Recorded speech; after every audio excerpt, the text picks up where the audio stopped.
This particular presentation that we will be looking at is about 2 or 3 aspects, and they're all interrelated, really about collaboration, building trust, and really social networks, and coming up with the right type of, let's say, culture to accommodate that. So a quick overview.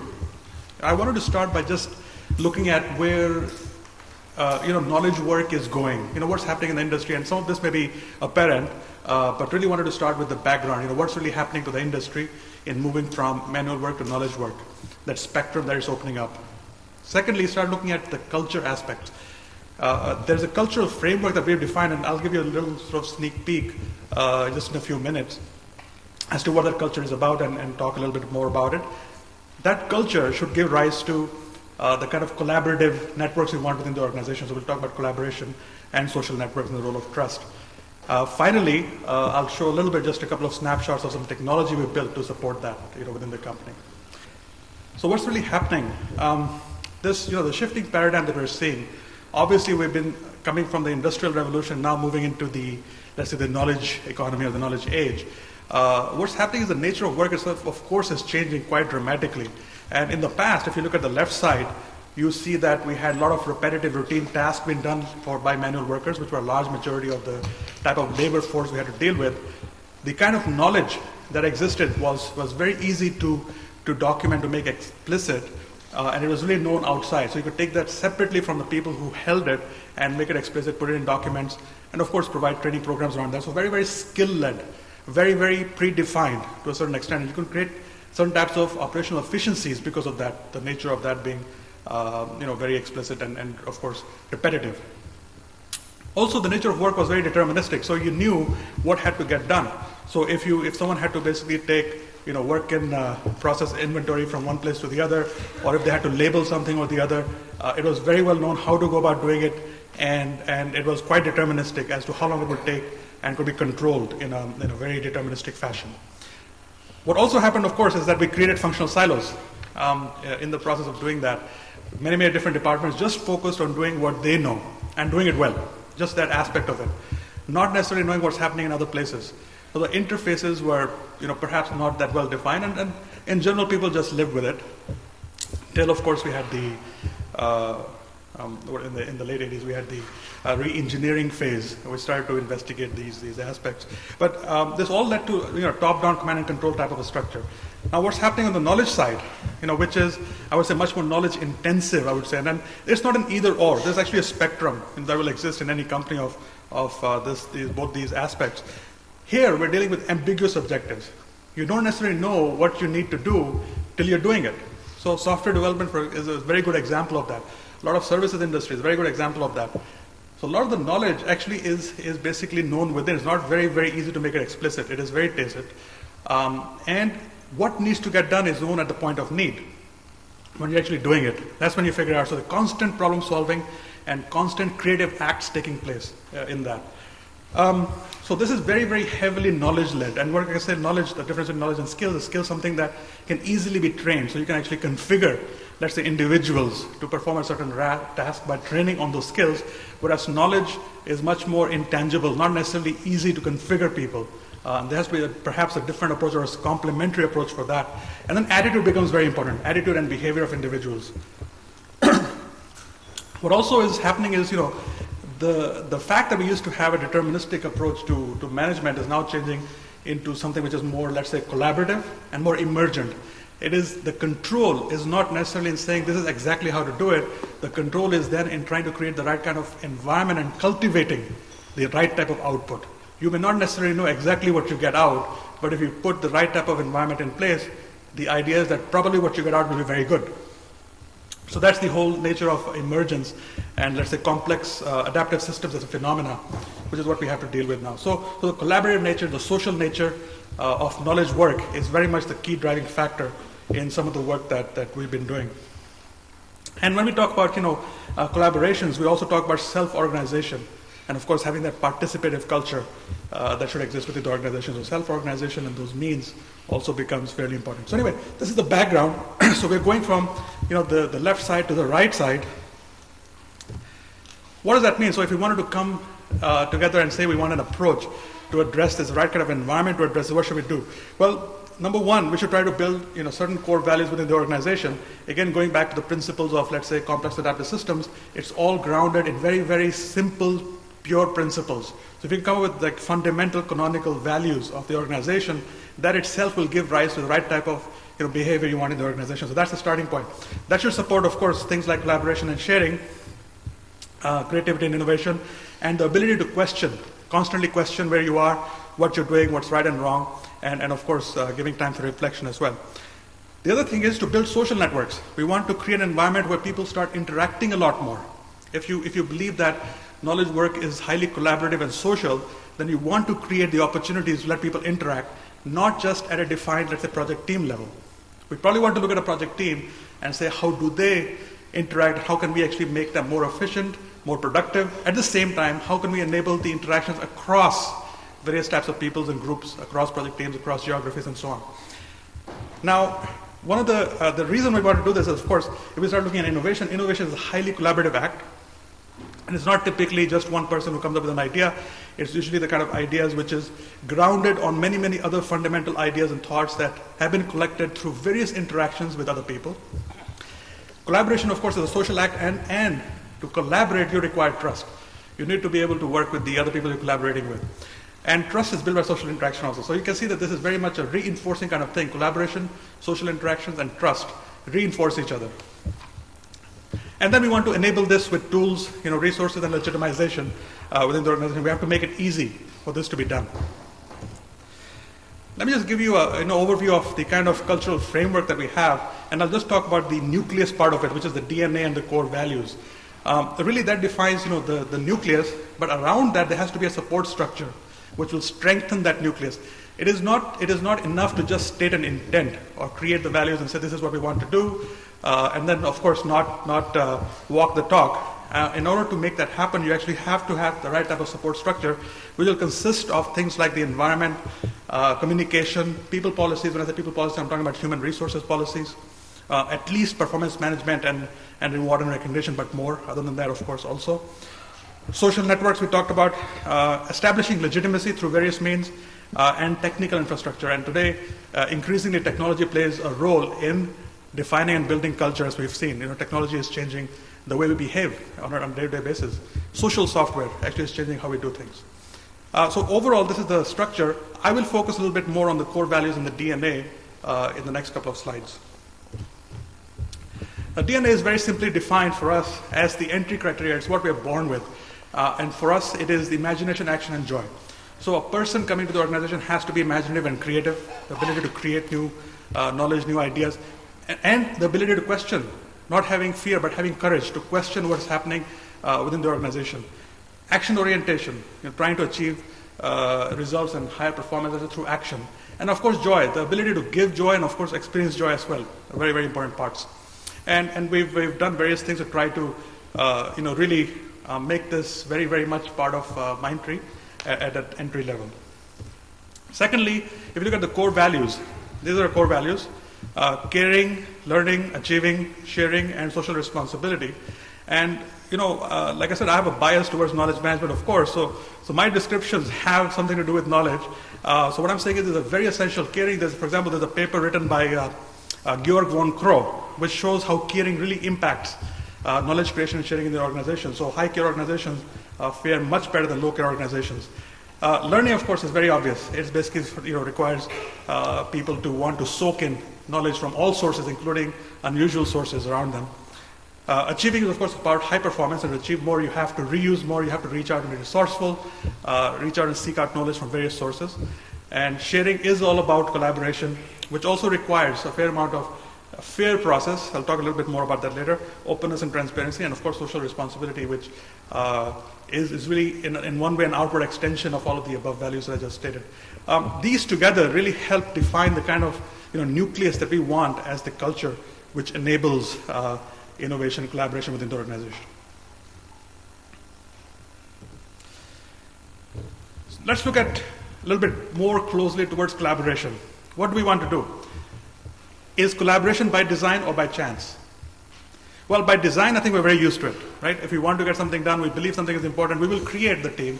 whether it's cross-functional or within our own control, we will create it, empower it, and make it happen. But what about by chance? Is it possible, for example, to have collaboration that is going to be bottom-up and self-organized as opposed to top-down and controlled?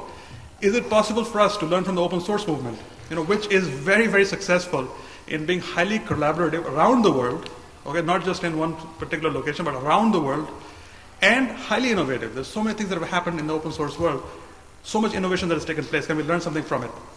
Now, the other thing to note is that open source is completely based on volunteerism. It is not something, again, that was decided. Funding was given by VCs and they said, okay, go ahead and build the system. It was completely volunteers who did everything based on their passion and completely ground roots led. So there is something there that we can probably learn from open source and apply to the organization. We must do it. What does that mean? The last bullet here, I'm trying to basically point out, if we do some very, very fundamental things within the organization, if we put some system and structure in place and give those to fertile minds and then get out of the way, that is one excellent way to try to let innovation emerge within the organization. The few things that we've done, for example, one thing I'll touch upon a little bit more depth is communities, knowledge communities, or communities of practice, as you may know. And then we built a couple of systems, one called Connected Minds, another one called Open Mind, which allows for the collaborative act of creating ideas and building on top of ideas, whether it's a knowledge-oriented idea or, let's say, a software product-oriented idea. Open Mind is a software product-oriented idea, and Connected Minds is really much part building knowledge collaboratively through various technical means. Then what about trust? We said that social interactions are important. The other thing is that social interactions actually lead to trust. So the more you interact with people, the more you start trusting them. There's a study done by the Copenhagen Business School which showed that as interactions increase and as people started to interact with each other, they started to reuse each other's knowledge and software more. If they don't know each other, they're less likely to do that. So collaboration, in fact, is strengthened just by having social interactions, which also strengthens the trust and the relationships there. Of course, we know that we have 4 stages of team formation, forming, storming, norming, and performing. The challenge lies in getting to performing quickly. What can we do in trying to build trust? Of course, this has to do with trust within a team, whether it's a project team or across a social network, across teams or across geographies even. I just want to highlight 1 or 2 things here that we do that may or may not be takeaways. But one thing that's worked very effectively for us is that for project teams, we actually conduct norming exercises. What that means is it's not team building sessions. Of course, those are very valuable as well. This is a very simple exercise where you have a round-robin type of format, and each individual states the 3 things that are their top strengths, the 3 areas of improvement that they have, the top areas of improvement, and the 3 desires, what they want to take away from that project or that team at the end of the whole engagement. What this really does, to be very honest, is right after the exercise, it's a very different team. Because typically you have these issues with regards to storming and so on, because people have hidden agendas, they're trying to protect their turf. It's not very clear who wants what or who knows what. Certain weaknesses the person may have, he doesn't want other people to find out about it. Certain strengths the person has, he wants to make sure that everyone does know about it. By conducting this exercise, which takes about, let's say, 2 hours with like an 8 to 10% team, you pretty much make yourself a lot more productive. Almost every single time we've done this, the team has come back and told us that it's a completely different team. So it's, I think, a very valuable thing that we can probably do. The other thing is just educating people, letting them know about the fact that there are 4 stages, and these are the reasons that storming happens and so on. They tend to then avoid it. They understand and realize what's happening, and they become more accommodating. Of course, having them understand different styles and different types of roles and different kind of values, like Pelvin's roles, that is another thing that we do typically. Creating opportunities to question and seek clarification. So like I said, the questioning part of it, if there's something which exists within the organization, let people question it. It is okay. It's not only okay, actually we perhaps even reward people for it. I'll share one story. We had essentially a budding project manager in the organization. We have an all minds meet, we call it, once a quarter or so. And you're allowed to ask any question in that. The senior management is essentially put on the spot for whatever it is that people want to know. He asked a fundamental question regarding the organization's handling of an issue. And the organization was did not necessarily do something about it, was caught slightly off guard and said, okay, well, we'll probably have to take care of that. The next time around, he stood up again. And he said, well, the last time I asked this question, I'm asking this question now the second time, and here I have more data to support what I'm saying. Now what have you done about it? The organization was saying, oh, well, we had good intentions, but we didn't necessarily do something about it yet. Great. Third time he got up yet again. Okay. Now if you look at this, the point I'm trying to illustrate is that in one way, he could basically be making a career-limiting move. And essentially perhaps not be there the fourth time around to ask the question. But in fact, what ended up happening is that he was one of the recipients of the Chairman's Award. Now, not just for getting up there and asking that question, of course, he was a good performer as well. But during the reception of the award, it was mentioned very clearly that he has the courage to stand up and question. And that is the kind of value that we want to inculcate. So we really try to, to a certain extent, walk the talk with regards to these things. Of course, the flat communication structure also helps, being able to reach out to anyone and talk to anyone within the organization. Finally, building social capital, which leads me to the next slide. Well, social capital, building social capital is really about building social networks and interpersonal relationships, through trust, shared values, norms, having meaningful communications, not just communication, but meaningful, so that you have shared language, shared context, and narratives, use of narratives, for example. Can we create semi-structured opportunities for social interactions? That is basically the question we need to ask. And that can be done. The answer is yes. So some of the examples that we have, one are communities. Very, very, very effective means of doing that. And if you create the right type of structure, just let it loose, people just gravitate towards it. They flock to it. You will also hear other people say that it's very, very difficult to sustain communities and to get people to do it, etc., etc. At the same time, I can say that we've been doing it for a few years now. So it can be done, and it's very, very effective. Second thing is even looking at the layout. People talk about the video that was playing outside during lunch was talking about water cooler conversations or coffee machine conversations. That's very, very important. Allowing the opportunity, the layout itself. If you have many neighborhoods, they all lead to a town hall. That means that people will interact in the town hall. So we've done the same with our layout. Try to create that type of environment where the town hall we call essentially our agora, where people can come and interact very regularly and give that opportunity everywhere. For people to do that. And then virtual opportunities as well. Have the systems in place so people can get online and start interacting virtually.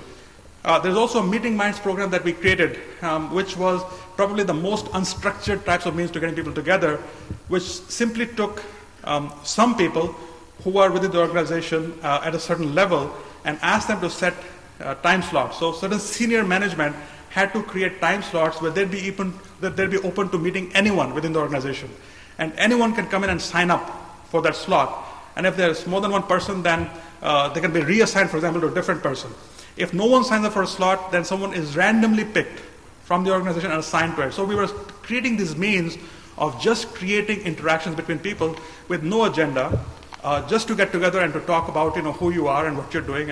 And through that, you start understanding and learning. So if you look at, for example, Darwin's theory, the role of mutation is very important to me. This is an example of the type of thing which happens by chance. You create that opportunity for mutation to start becoming better and better. Of course, the final thing we can say is that soft skills are very important. We have a program called Captain Your Ship, where we do stress things like stages of team formation, Belbin's roles, soft skills like creativity, proactiveness, etc. That also becomes very important. I'd mentioned that fairness is also one very, very important element, and I'll just quote, a paper from Chan Kim, which outlines a process which is very simple, in fact, that I think anyone can do it. The paper, actually, the premise here is that people, we typically think that we want outcomes that are favorable to us. This paper actually highlighted, and the claim here is that people are more interested in having a fair process than having favorable outcomes. And they also illustrated that with many stories. It's a very interesting read. But what really came out is if you establish 3 or 4 step process within the organization, you actually can create essentially a fair system within the company and a culture which seems fair to, of course, everyone. Number 1, solicit inputs. Allow inputs to come from anyone within the organization. Anyone who's interested in giving input should be able to do that. Number 2, consider those inputs. Really consider them, the pros and cons when making your decision. Make your decision and then communicate it and explain why you made the decision. It could go against, for example, the recommendations that came in, but if they know that you factor the decision, the recommendations in, they'll be okay with that. And then, of course, finally, talking about complying and non-complying with the decision, the implications of that. So it's a very, very easy thing to do, and this really helps invigorate the type of collaborations you want, the type of sharing that needs to take place. Very interesting paper out there. Let's talk about communities. I touched upon this in a couple of slides. Let's look at it a little bit more detail. Communities are basically one of the most successful means of building social networks across all types of boundaries. What is a community? It's a group of people with similar professional interests in a domain who desire to share knowledge, learn from one another, innovate, build competency. One very important part of communities is that they are self-governed and self-organized. So you don't want to necessarily get too much in the way, and you don't want to tell communities what to do. You don't want to have a reporting structure where you're, let's say, measuring them and trying to essentially, have the typical type of organizational structure. There's communities, to me, are something which don't appear on an organization chart. So they should not be there. They're not reporting into anyone. They're completely self-organized. They set their own objectives, their own schedules, their own operating procedures, their own structures. And all you do is you basically create the type of environment and process and enable it through the use of technology, structures, other processes, just to enable it.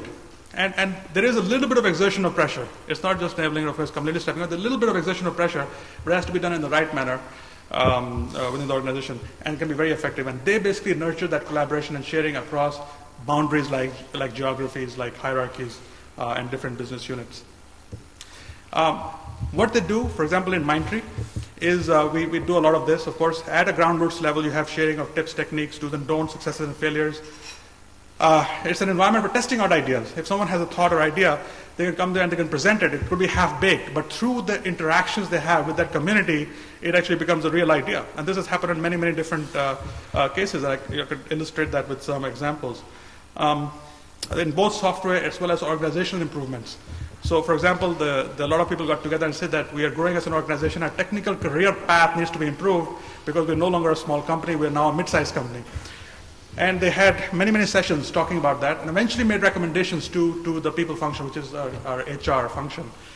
And they were very, very well received, very solid recommendation that came in through that. So lots of different types of organizational improvements that can take place, process improvements, even IP creation. There has been software, for example, that has been created by people just on their own time. Again, the kind of learnings we can take from the open source movement. Of course, learning from peers, keeping abreast of different types of trends, within the industry. We have about 25 communities. 5% of the workforce is actually championing this. That means that they're actively out there evangelizing, and they're leading this. The champions are the leaders of the communities. 50% of the workforce are actually active participants. There are others who are somewhat passive participants, others who are non-participants, of course, also. But 50% half the organization is participating. And there are more than 30 events every month that takes place. Now, just to let you know, the communities I'm talking about are not necessarily virtual communities. We do have virtual structures in place, but these are communities where you have face-to-face interaction, and that becomes very, very rich, very important in trying to build that social network and that trust. Okay, this gives you an example of the spectrum, of the communities that exist, and you can see that they're role-based communities, they're communities that are focused on testing areas. For example, process areas, there are certain communities which are focused for example, the Roots and Fruits is focused all on soft skills and values. Here we talk about motivation, we talk about, what does caring really mean, etc., a lot of soft skills. So you can see that there's a lot of different types of areas, and all of these were more or less people who are volunteered, passionate, energetic about it. They came in and said, let's do it, let's organize ourselves and make it happen. So we supported them for that. Supporting technology. Again, I won't go too much into this. I'll show you a couple of snapshots. There are a lot of things you can do to create the virtual presence of communities and to support them. And you can just take a look at this. I won't try to explain it. But you have to look at lots of different types of social structures, conversations, memory, connections, create different types of content, fleeting interactions, integration of that to work, and then the technology that enables all that to happen. So this is one snapshot which just shows you a little bit of what it looks like when you enter into your community for the first time. Some of the things that take place there. Okay, discussion forums, of course, very, very common and obvious. And at a project level, of course, account level as well, different types of collaborations can take place. So, that's pretty much, everything I had to say. Let me just, again, try to emphasize. So what we wanted to say is that it is important for us to have collaborative social networks within the organization to build trust. There has to be the right type of culture in place. So the cultural framework that we created with the right type of, let's say, core values leading to that within the organization, and then create the right type of support mechanism around it, which includes technology, which includes human resources policies, and many other things to enable that within the organization. And we are still learning from it, of course, but we have gotten some success.